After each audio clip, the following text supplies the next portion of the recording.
My mission is simple, to make you money. I'm here to level the playing field for all investors. There's always a bull market somewhere, and I promise to help you find it. Mad Money starts now. Hey, I'm Cramer. Welcome to Mad Money. Welcome to Cramerica. I'll be one of my friends. I'm just trying to make you some money.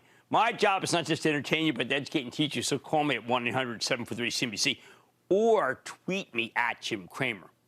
Inflation's got its grip around our neck, and it's not getting any better.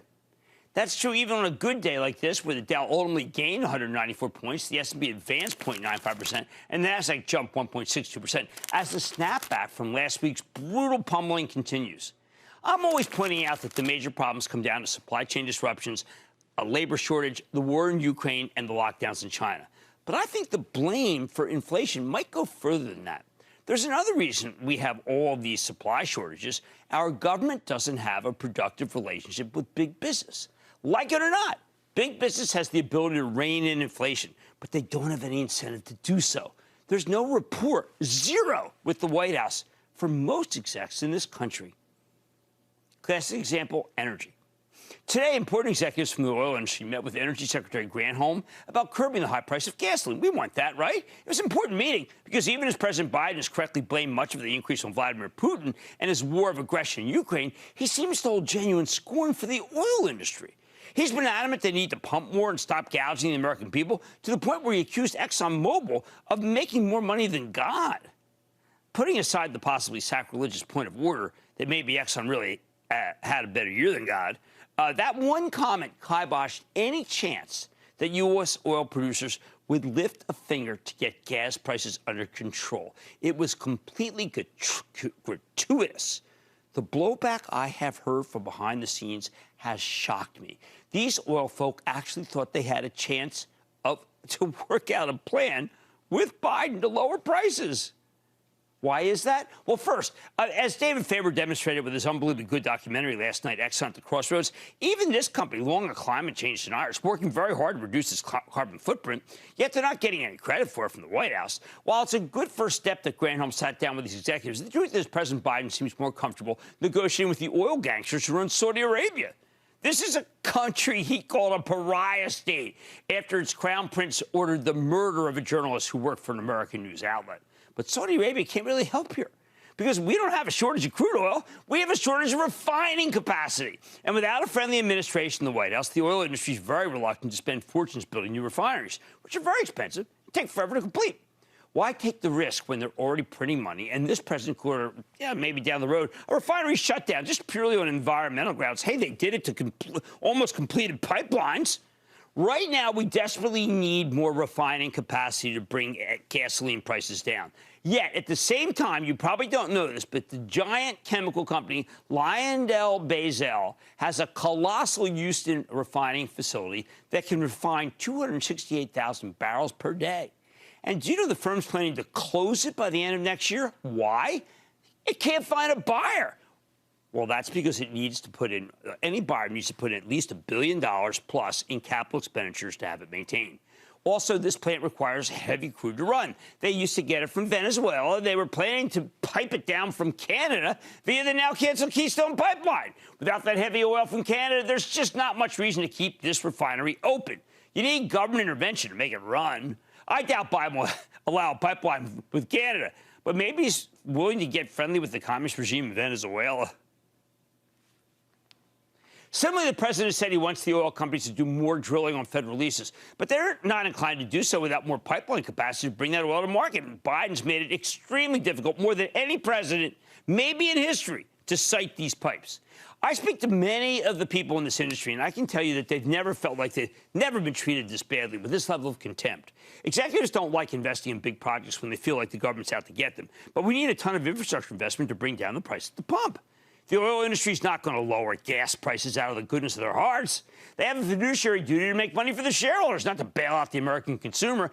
I get why Biden doesn't want to buddy up to the oil industry, as fossil fuels are very unpopular in the Democratic Party, and for good reason. Good historical reason. But if he wants to get reelected, he's going to have to suck it up. You can't speed from fossil to green. Look what happened to Germany when they tried it. They got hooked to Russian energy, and that is the reason why this war is occurring so easily. The Russians could win. Now, I don't think they will. I think there'll be a truce. But you know it's because the Germans are not helping the situation. Second example, we desperately need more semiconductors in this country. And to do that, we need to manufacture them here. Most of the world's semiconductor foundries are located in Taiwan or South Korea. A missile's throw away from China, I might add. If we could build more chips ourselves, we could have lower prices and our tech would be more secure. That's why I was so excited about the CHIPS Act, which can put more than $50 billion towards new foundries in this country. Pat Gelsinger, the CEO of Intel, is willing to kickstart the process with a $20 billion investment in Ohio. Now, though, it looks like congressional intransigence could doom this legislation.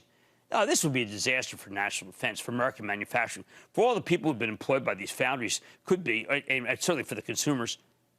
Yet it looks like it could die on the vine. If the administration really cared about these issues and Congress could work with them, then we might have a longer-term plan to hold down costs of everything, because everything needs semis. But we'd rather build bridges to nowhere because Washington is allergic to industrial policy. It's not just the lack of government cooperation with business, which I reiterate is the worst I've seen in my lifetime. I believe technology firms and their clients may be failing us, too. We have many businesses that are really good at firing people to make their quarters. But how about harnessing technology to keep inflation down when people can't be found to work, as is the case in this country right now?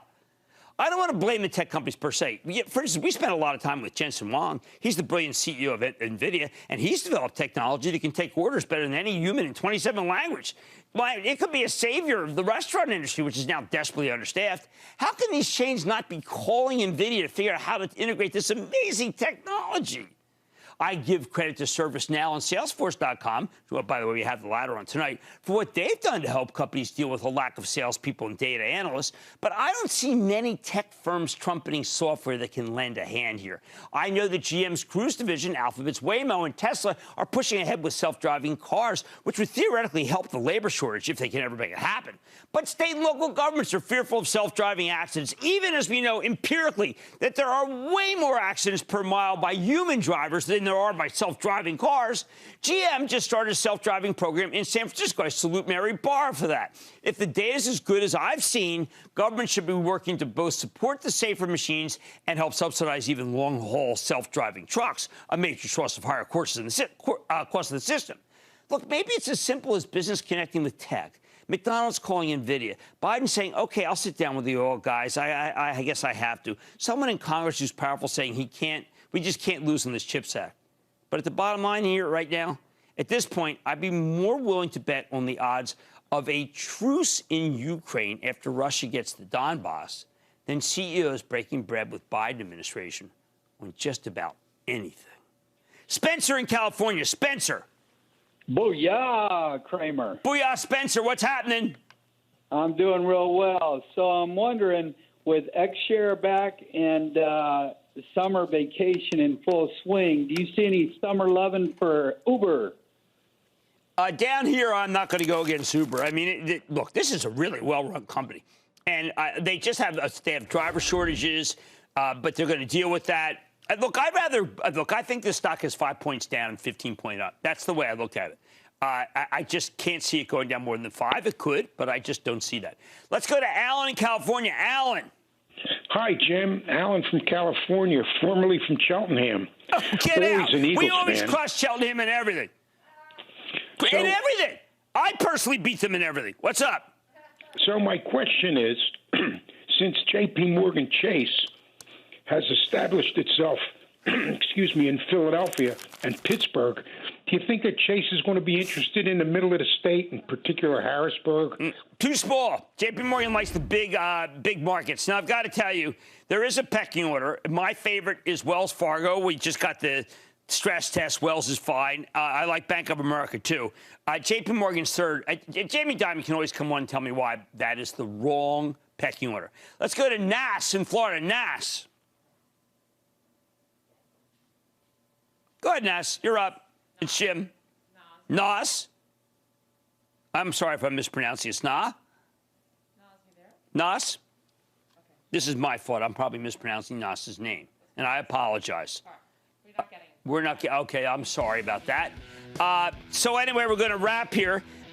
Nas, we'll get you back on sometime soon. Government cooperation with business is the worst I've seen in my entire lifetime. And I'm talking about like Nixon, Eisenhower's pretty good, Carter. It's worse than Carter, for heaven's sake. Certainly worse than Obama. I'm not holding my breath that this will get better anytime soon. But it should. On Mad Money tonight, we're about to enter earnings season. The estimates for this quarter and the rest of the year haven't come down enough yet before we get a bottom. That has to happen. I'm breaking down earnings estimates picture ahead of what could be a tough quarter. Then, earlier today, I had a chance to check out Mini Dreamforce at the Javits Center in New York City. I'm sharing my exclusive two-part interview with the co-CEOs of Salesforce from the big event. Charitable Trust owns it. I think that's bottom. And the Fed has set its sights on housing inflation. I'm breaking down what needs to happen to help bring it down. So stay with Cramer.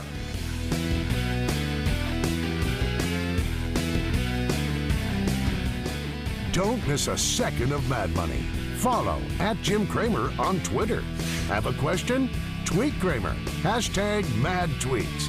Send Jim an email to madmoney@cnbc.com or give us a call at 1-800-743-CNBC. Miss something?